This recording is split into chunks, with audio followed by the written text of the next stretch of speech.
I am Marshall, the one true hazard. Social links down below, in case you didn't find them. Hey Zainey friends, we are back after a couple of grueling weekends, sitting there in a theater watching movies. Oh yeah. It is Best Picture Showcase over at AMC. The Oscars are coming up. They're actually going to be tonight, the night we're filming it. But, so you'll pretty much know who wins by the time you watch this video. But yeah. Literally, when I do these ballots, I look, at least until I started going to these, I would look at that and be like, which one do I think would be the most offensive to me? That's the one that's going to win. And I was actually pretty close a lot of the time. Yeah. But this year, I don't think any of them really offended me.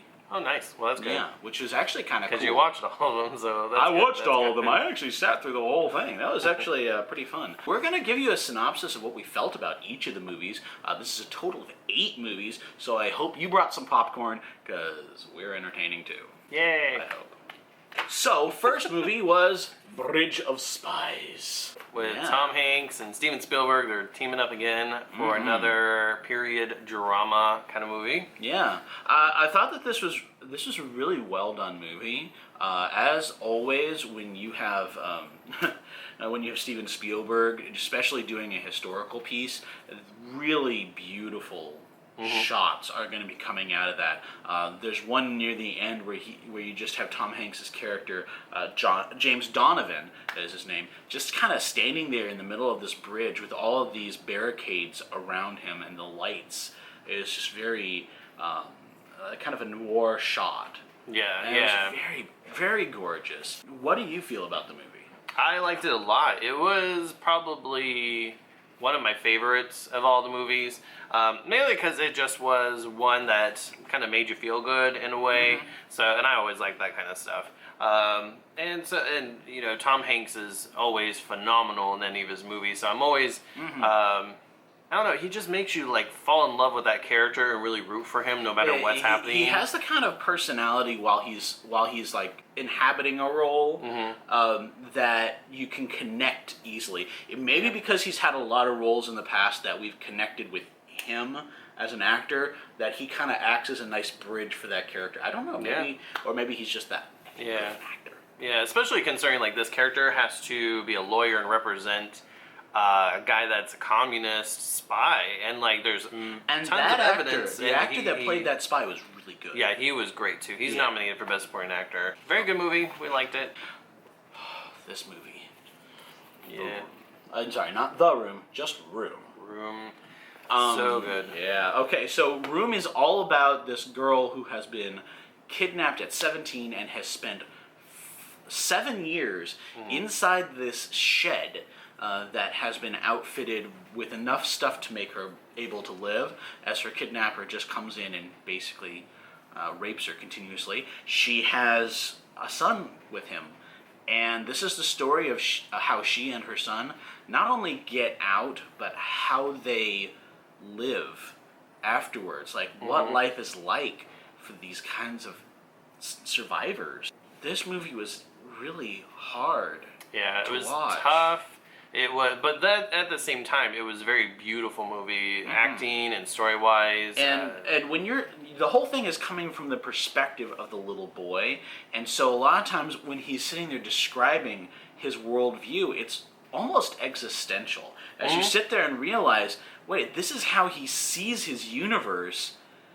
And his universe is so small and so limited, and from this outside perspective, we see how tiny it is.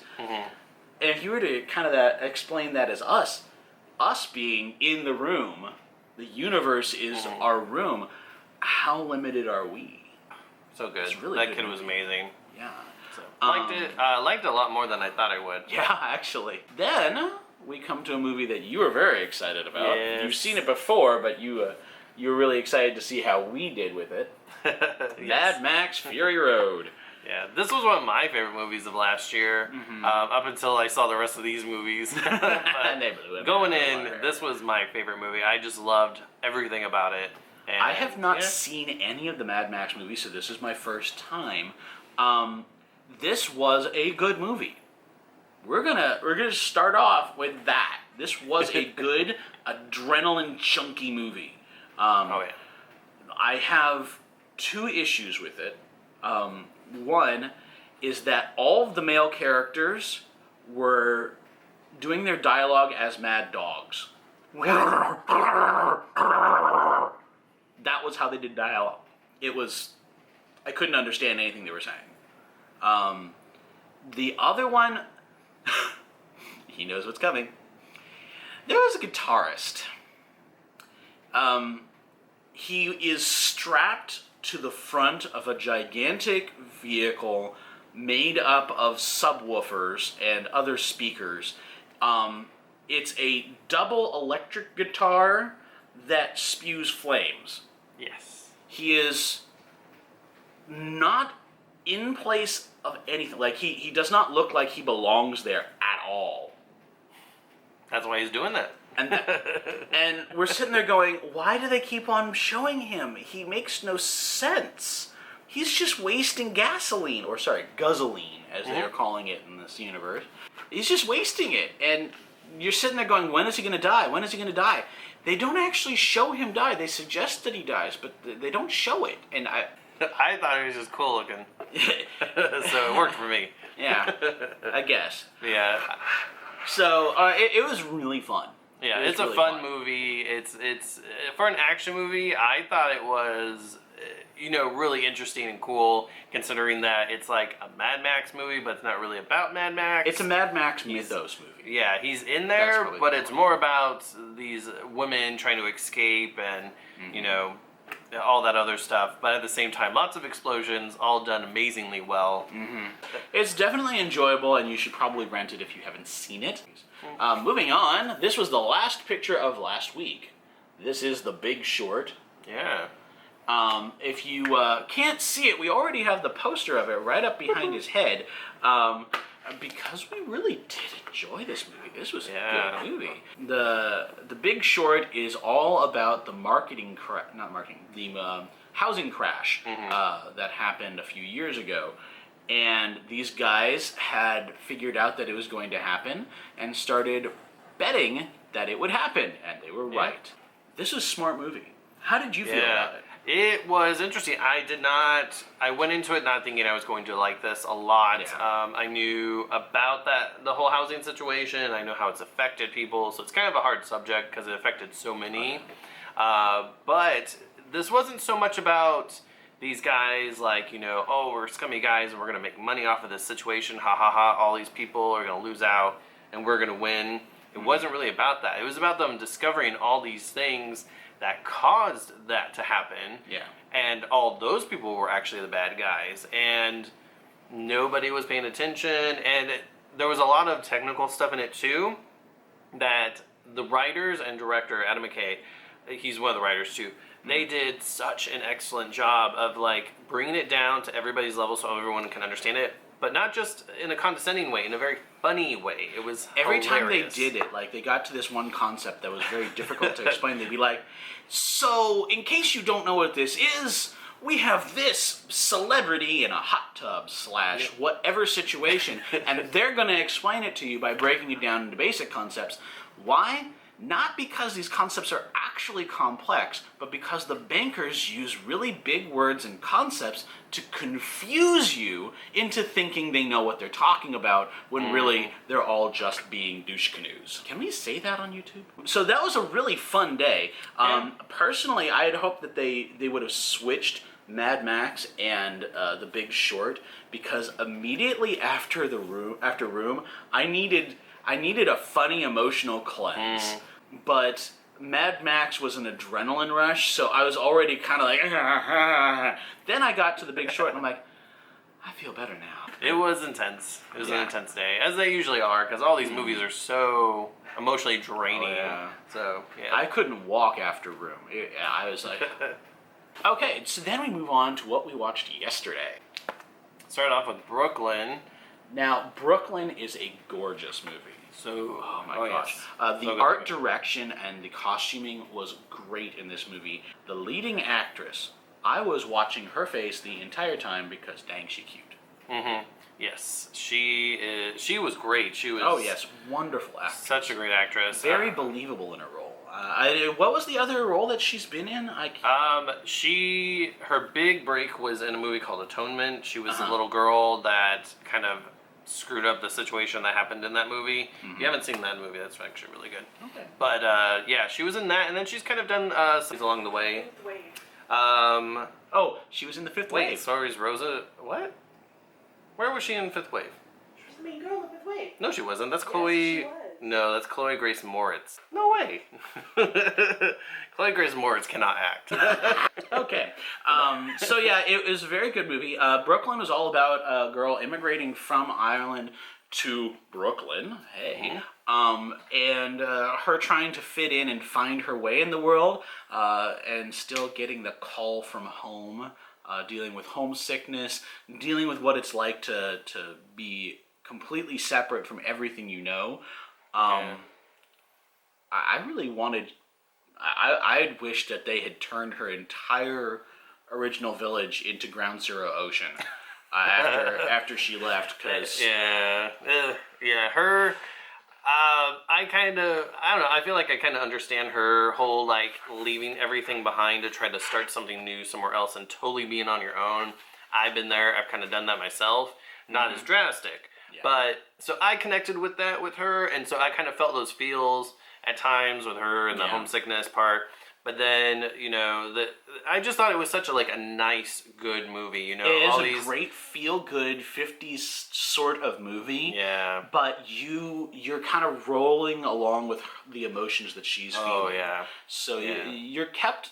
There was some points where I was kind of like, plotline-wise, I'm a little bored here, but emotionally, I'm right with her on that. Yeah. So it was a good movie. Yes.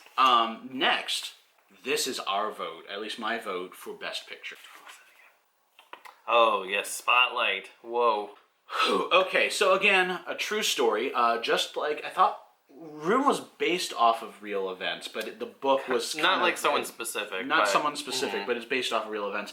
Spotlight was a true story about these reporters that were trying to report on the church's corruption surrounding the molestation of children. And wow, Mark Ruffalo really deserves Best Supporting Actor so for good. This movie as well. There's a 5-minute sequence in there that make everybody's like, I want to cry now. Everyone's like quiet anyways because it's a movie, but like you could hear a pin drop, like that scene, and then like at the end of it, like in the aftermath of it, just everyone's just like, holy cow. This entire movie really didn't do a huge amount with audio. A lot of it was talking. There wasn't a huge amount of music, and that kind of amped up some of the tension, I feel, as you're sitting there going, what's going to happen? Pin drop? What was that? What was that? Yeah. What was that? Okay. That's kind of how this movie felt all throughout, and it was very good at keeping your attention. A lot of big-name actors in there, and they did a really good job. Yeah, everyone was really good. I'm not usually like a fan of Rachel McAdams, but she was really good in her part too. Yeah, I'm rooting for that.